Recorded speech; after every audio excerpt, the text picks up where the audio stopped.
Before we begin, thank you very much to Original Armada Hotshot is the best of all time for pitching it over on Kofi. You can make me say it, you can't make me mean it. Some people just want to throw a few bucks at me just to make me say something I would never normally say, and this has been yet another one of those times. But I do thank you for your support. Thank you very much for contributing. Kofi's a great way to just throw me like a one-time tip jar kind of thing if you don't want to commit to a Patreon, but the Patreon does give you some exclusive stuff. So I do appreciate everyone who uses those. So we're going to examine Hasbro's history with Beast Wars Anniversaries because, frankly, I am being underwhelmed at the moment. So we look over here, we see what is, to our knowledge, the only thing Hasbro is going to be doing for the 30th anniversary of Beast Wars. This is a set of leaked listings from last July, and everything here has pretty much been like released or confirmed so far. So like we know we're getting a studio series like 86 anniversary movie Starscream. We know we're getting that. We know we're getting a new leader class Optimus Prime, etc., etc. We know a lot of this stuff. But and we've already seen the repaint of Twin Mill, by the way. It's red. And then there is that one at the top that says Beast Wars Maximal Multi-Pack. So I presume there's a Predacon pack on the way as well, because why would you do one if you're not going to do the other? Here's the problem. We're not entirely sure what the packs are. Aside from just a rumor mill that wants us to believe that these are just going to be like, just like standard, almost like how they've been doing the 84 cast as Gen Selects multi-packs. I get the feeling it's just going to be like that, meaning they are going to be more cartoon accurate decos of the released Kingdom molds. Well, the downside of that is Takara already did that, and a lot of collectors probably already have those repaints in hand, so this would make these completely superfluous. The whole advantage to the 84 multi-packs is not only the lack of, is like twofold. Number one, it is the fact that a lot of those molds were hard to get, and here's another shot at them. But also, and also like we've done a cartoon accurate deco on them. But also, second thing, and the most important thing for me, we got rid of the clear plastic. So they're more durable, they will last longer than the ones we did before. My issue with that is, for the Beast Wars, one, Takara's already done the better deco thing. If you're getting the Versus packs as they were released, which actually weren't even that like crazy expensive compared to Deluxe and Voyager prices at the time, to be honest, then you've already got an entire shelf full of these upgraded figures. But then again, there's the second part. They don't have translucent plastic. They didn't have it to begin with. So I don't see how these multi-packs are going to provide any real advantage over what already exists and what a lot of collectors already have. And these are Kingdom figures. They weren't exactly hard to get. So it's underwhelming, to say the least. I was really hoping they would do something a little bit more interesting, but it does seem like they're just going to be shoveling out the same old molds. The one thing we got for Beast Wars this year for the 30th anniversary, besides these multi-packs, was the release of Quick Strike, which you may or may not have gotten in December instead of January. I mean, it's a great figure. It's a great representation of Quick Strike, but really all it is doing is checking the box for Hasbro. It's mostly just finishing up all of the Kingdom figures they could make without going to Transmetals, which is, for some reason, still the thing they are avoiding like the plague. But so far, this really is it. It's just some multi-packs of figures you probably already have in one deco or another, and one new Beast Wars toy. And that seems to be the entirety of what they're doing for Beast Wars 30th anniversary. Whereas the 86 movie, which is not the proper G1 anniversary, is getting the Matrix of Leadership as like the big, like hallmark piece of the year. Considering this year's Titan is going to be a Dinobot from the movies, and not even that well presented of a Titan, to be frank with you, it feels like this really is the big release of the year, even if it's not the most expensive release of the year. It's an iconic piece Hasbro's never made a proper toy of. So where does Beast Wars stand? Where like a movie that isn't the proper anniversary of the franchise is getting bigger anniversary releases than the franchise that literally saved all of Transformers. Understand. Before Beast Wars, it was gimmick after gimmick trying to make Transformers connect with kids, and a full redo of the original toy line in the 90s with, some new figures, and none of it was catching. None of it was actually, you know, accomplishing its goal. None of it was actually selling anymore.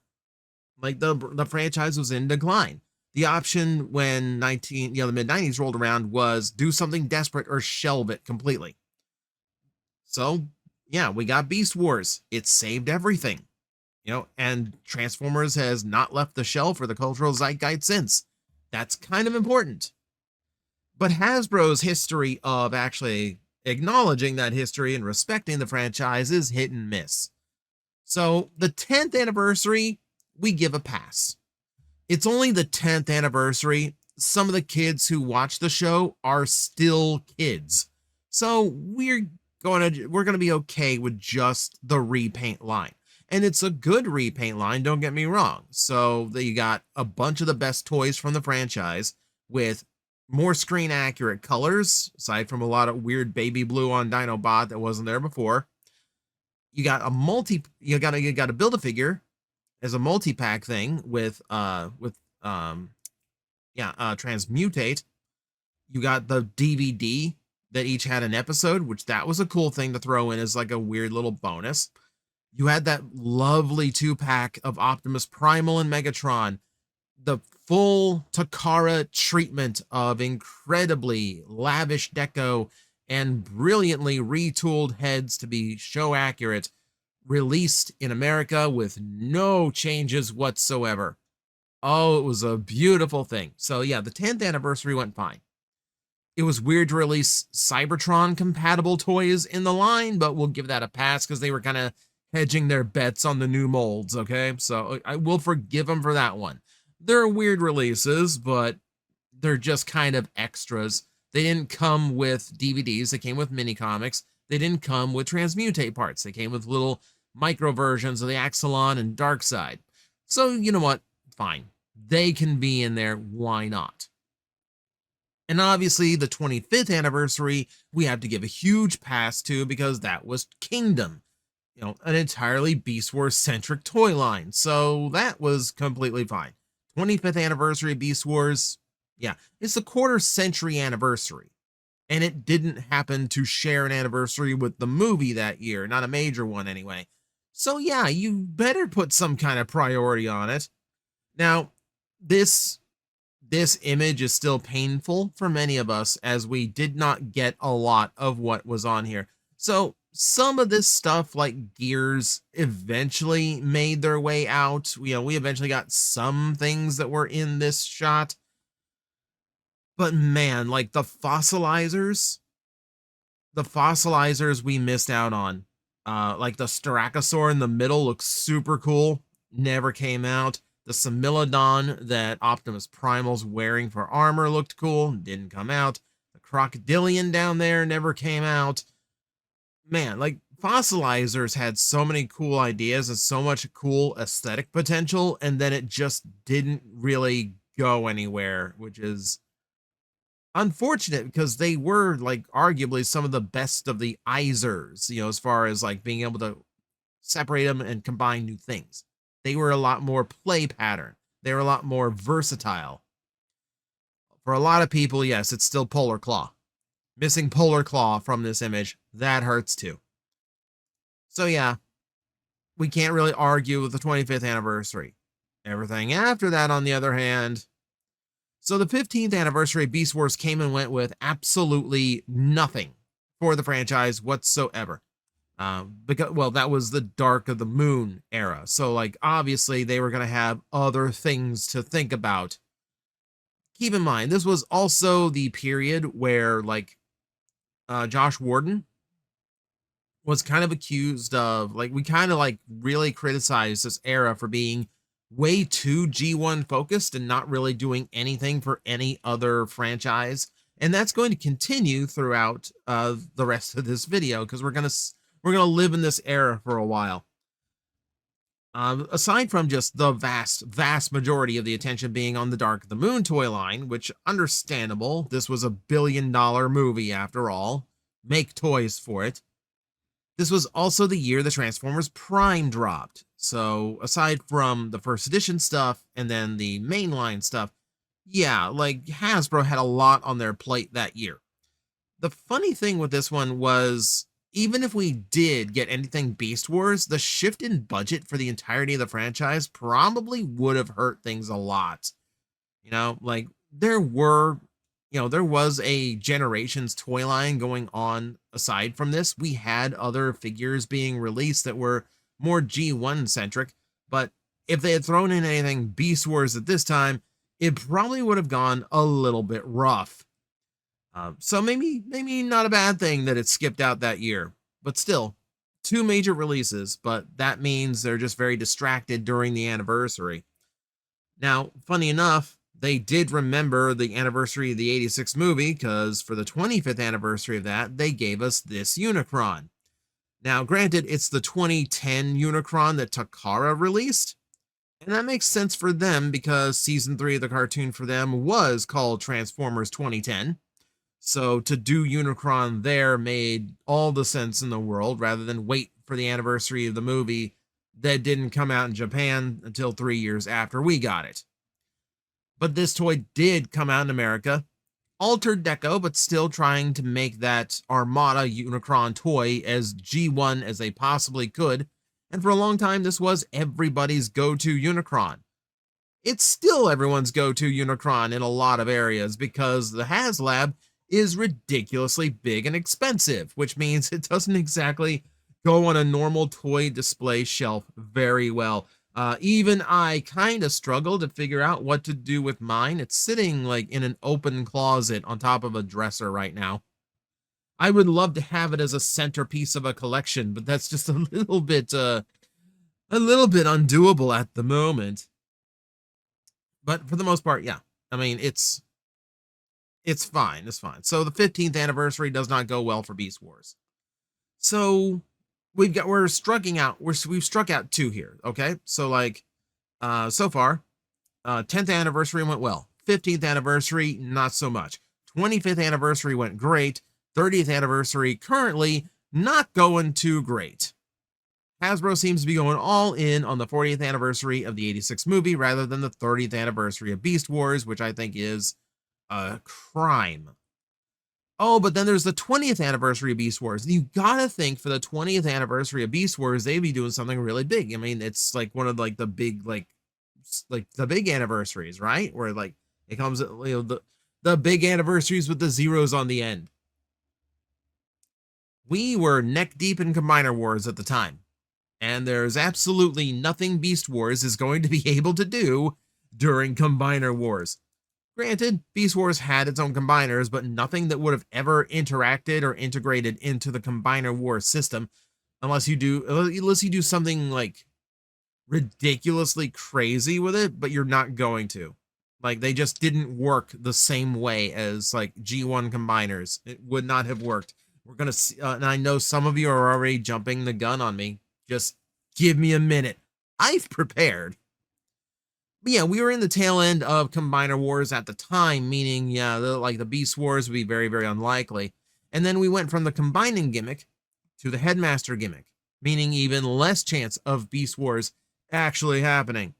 Now, supposedly, there was going to be just a little bit of Beast Wars representation in the Titans Return toy line because the little like Titan Master figures, the individual ones with the vehicle things, there was going to be an Optimus Primal released in there alongside Ramhorn and that one weird, like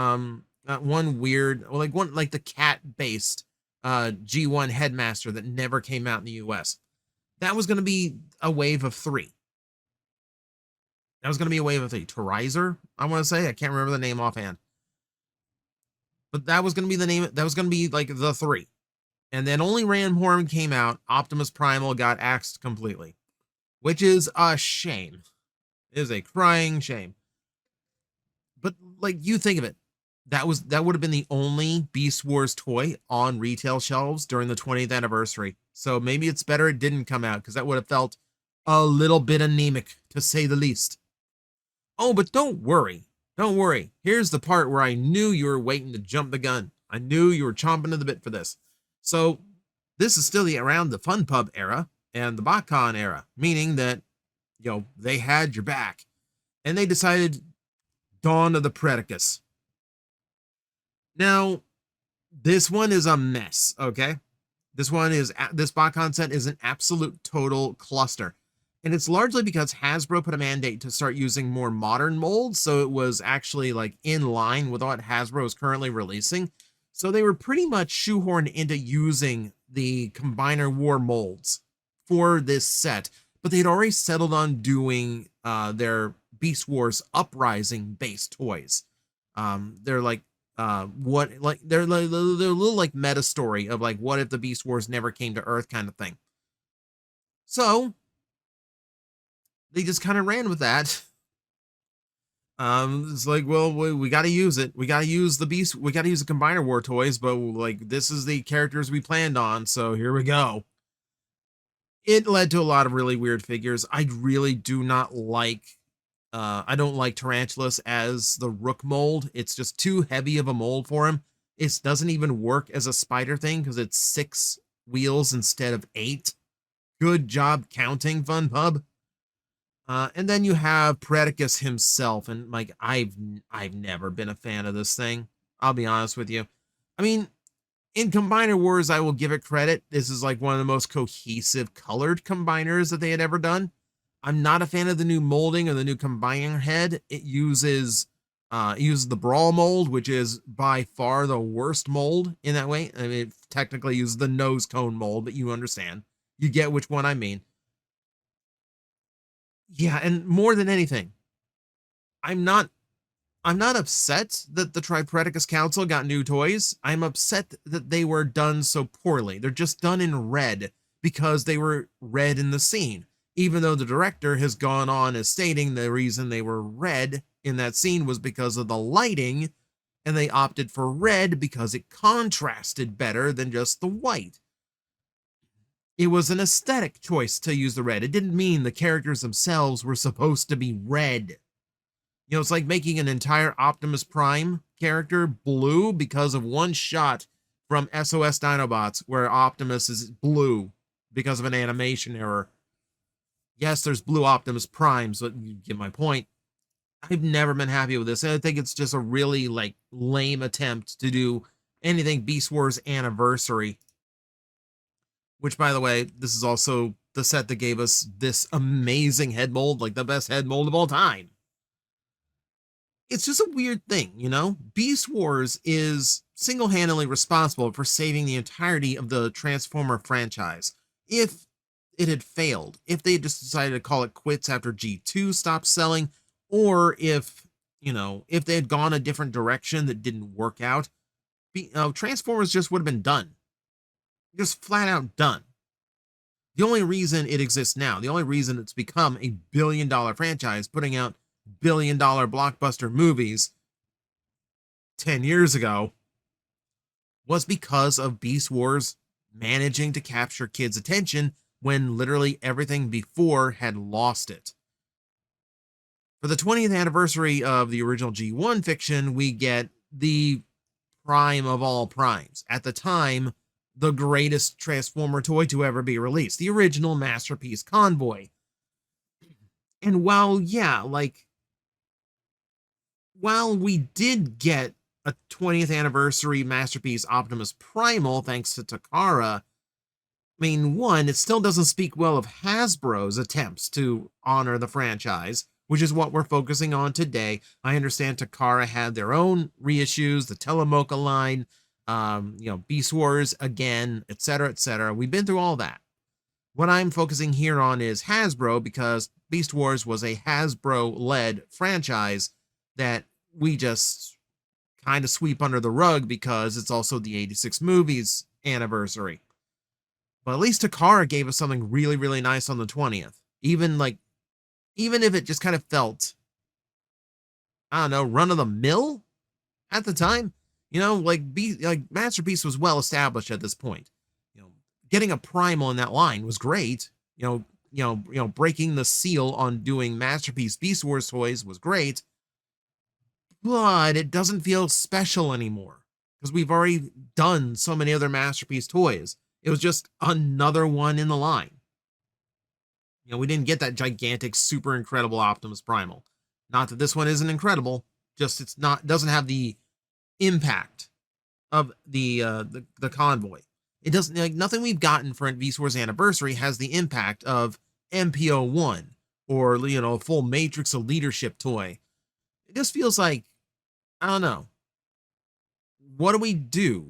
Because it's so important to this franchise as a whole. It's so important to Transformers, and I just feel like it goes neglected way too easily. So that's just me just kind of like venting for the day. That's your history of their spotty attempts to honor Beast Wars. Hopefully there is something else that we haven't heard about yet. Something, maybe a Transmetal announcement, something, anything. Well, still hoping for the best. But hey, we're going to honor it the best way we can. I got other Beast Wars videos we're going to be doing this year.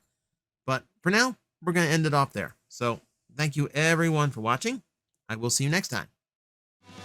Hello everyone, I am Astral Agent Magnetar, a tokusatsu VTuber, and I am streaming 4 times a week over on Twitch, Monday, Tuesday, and Wednesday afternoons, and a special late night one on late Friday/early Saturday. So come watch, come hang out, and let's make an impact together.